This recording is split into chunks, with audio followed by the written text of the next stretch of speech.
Seit Freitag ist hier Schluss mit Menschenansammlungen. Der Goldenberg oberhalb von Winterthur ist abgesperrt. Nur noch wenige Menschen spazieren heute Mittag zum beliebten Ausflugsziel. Bis vor kurzem war das noch anders, wie diese Anwohnerin erzählt. Vor dem Freitag ist da oben hat es also sicher die 100, am Wochenende bis 200 Leute gehabt. Also hat es wirklich viele Leute gehabt. Wir sind spazieren, oben angesessen, Picknick gemacht. Anderswo herrscht weiterhin emsiges Treiben, wie hier im Winterthurer Stadtpark. Für die Regeln herrscht zwar weitgehend Verständnis. Die Sonne genießen wollen die Menschen aber trotzdem. Ich brauche das. Ich bin eigentlich ein Mensch, der viel Sport braucht. Ich kann jetzt auch nicht trainieren. Ich mache Thai-Box und ja, es ist mir sehr wichtig, dass ich gleich noch draußen bin. Weil jetzt der Frühling kommt und wir ein bisschen den Ausgleich brauchen zum Arbeiten, dann sind wir froh, wenn wir ja, von den Räumen drinnen noch ein bisschen an die frische Luft kommen. Wir mussten jetzt einmal Pause haben vom Daheim und drinnen sitzen.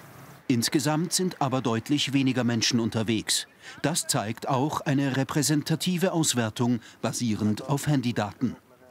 Die Zahl der zurückgelegten Kilometer ist bereits bis zur Verkündung der außerordentlichen Lage am 16. März deutlich gesunken und hat sich seither auf tiefem Niveau eingependelt.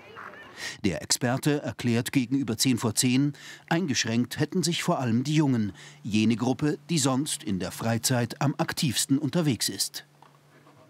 Also die unter 30-Jährigen, die sind jetzt etwa bei einem Viertel von der Tagesdistanz, die sie früher hatten. Die im Erwerbsalter haben ein bisschen weniger.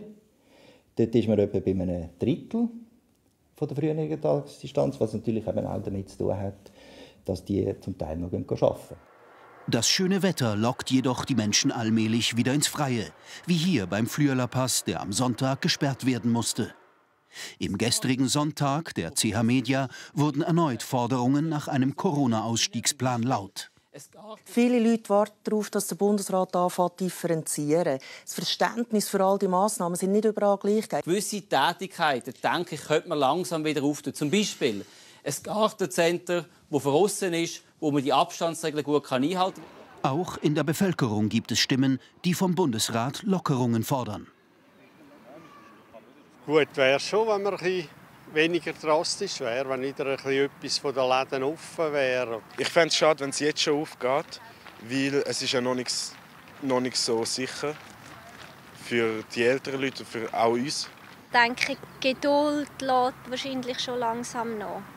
Ich denke, das Osterwochenende wird es wahrscheinlich zeigen. Bisher scheint die Selbstdisziplin in der außerordentlichen Lage weitgehend intakt. Doch die Sehnsucht nach Normalität wird größer.